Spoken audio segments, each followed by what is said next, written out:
So hello all, మీరు ఈ పాటికి గెస్ట్ చేసి ఉంటారు. మా పిల్లలు స్వీట్ చేస్తున్నారు.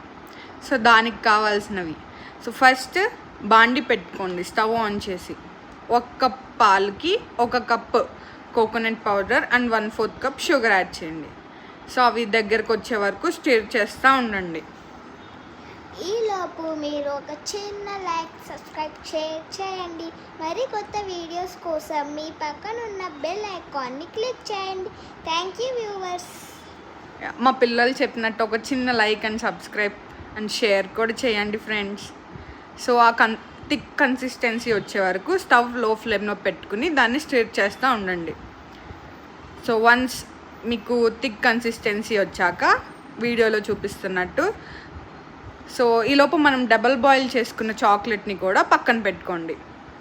సో వన్స్ డబల్ బాయిల్ అయిపోయిన చాక్లెట్ని మౌల్స్లోకి ఫిల్ చేసుకుంటూ ఉండండి.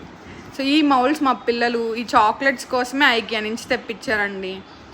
సో ఆ మిక్స్ని మీరు ఈలోపు మీకు నచ్చిన షేప్స్లోకి ఫామ్ చేసి పెట్టుకోండి. సో మేమైతే బాల్స్లా చేసుకున్నాం ఆ కోకోనట్ మిక్స్ని.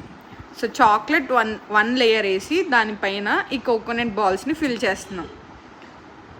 నెక్స్ట్ ఈ కోకోనట్ బాల్స్ వేసాక దానిపైన మళ్ళీ మనం చాక్లెట్ వేసుకుంటాం. So that similar to Bounty chocolate అండి. సో మళ్ళీ దానిపైన చాక్లెట్ ఫిల్ చేసుకుంటున్నాం. సో ఈ ఫిల్ చేసుకున్న ఈ మౌల్స్లోకి అన్నీ ఫిల్ చేసేసుకుని దీన్ని మనం డీప్ ఫ్రిడ్జ్లో ఒక 2 hours 2 to 3 hours డిస్టర్బ్ చేసుకోకుండా పెట్టుకోండి. So wait for part 2. ఇవి ఎందుకు చేశారో అప్పుడు చెప్తా.